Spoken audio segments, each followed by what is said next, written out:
Hello, good afternoon, good morning, good evening, wherever you are. We are going to make on Brandon Cooks today slow cooker cilantro lime chicken. Easy crock pot dish, throw it in the morning before you leave on low, you'll be good. This makes really good tacos. I might use it for tacos, but I'm going to combine it with something that's probably controversial for my dinner later tonight, so stay tuned for that. But we are going to go ahead and get started. This is super easy. It's a dump and stir. So regular recipe of this calls for um, I'm doing a half batch essentially. I am one person. Again, I don't need a full thing. I'll never eat it. So we're making a half batch. So whatever I'm doing, double it if you are cooking for more people or you want more. So I'm gonna do half a jar of salsa. This is just a medium salsa. If you're doing a full batch, you do a full jar. It's about half. Great. That's good. Juice of 1 lime. Full disclosure, I like a lot of lime, so the regular recipe calls for 1 lime for the whole batch. I like citrus, so if you don't, then put less.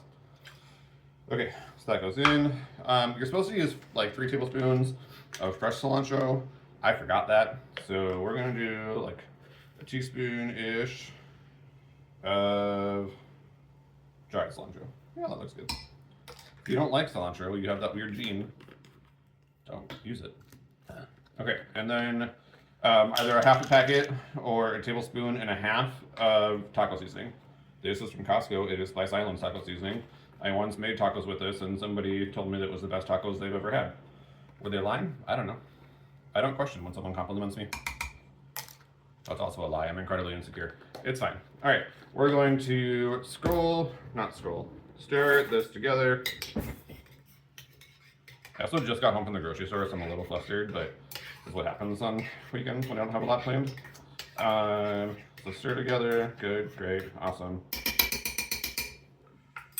And then I'm going with 2 chicken breasts, boneless, skinless. Regular recipe calls for 3 pounds. I'm doing about 1.5 pounds, which is what I'm guessing is what these are. It's an estimate, it's fine. Okay, and we're gonna do this on high for about 4 hours, or if you leave it in the morning, if you want more time, low for 6 to 8 hours. If you have one of those timer ones, like set it to 8 hours and then just let it keep warm after that. But this is it. So if you want to start it a couple times throughout the day, great, go for it. But this is all it is. So when we're done, we're gonna shred up the chicken and I'm gonna put it back in. And I'll see you for dinner, and hopefully you don't hate me for what I'm gonna do. Welcome back. Several hours have elapsed. Specifically, I cooked the chicken on high for 2 hours, and it was really cooking. I think you need it longer when there was more chicken, but I only had about 1.5 pounds or 2 chicken breasts in there. So after 2 hours, I turned it down to low, and let it go for another 2 hours. And then took it out and shredded it with my mixer because I'm not using 2 hands, even when I have 2 good hands. And then I put it back in to soak in with all of the salsa and juices that were in there. So I'll show you what this looks like. Super good.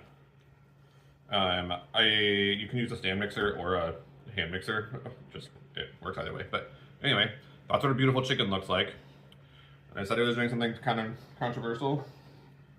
This is my mac and cheese. You've seen me make this before. If not, go back and find my recipe that has it. The difference is today I used a white sharp cheddar instead of orange, and I used Berea protein pasta, which tastes just as good as well. So this is gonna go right on here. And it'll probably make tacos like tomorrow, but for now, it was like several years ago I discovered that this pairs really well with mac and cheese. I don't remember how or why, but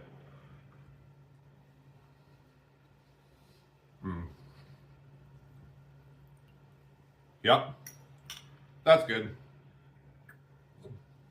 Highly recommend. If you don't want to mix it with mac and cheese, that's fine. It makes really good tacos again. So if you want to do your white people tacos or whatever tacos you want to do, it also makes really good meat for a quesadilla. Just there's a lot of juice in here, so you may want to wring it out a little bit first, so your quesadilla doesn't get too wet. But really good. You can also freeze some of this, make it later. One of my favorite dishes, kind of one of my go-tos. I'm gonna go ahead and go to town on this dinner. You have a good night. Bye.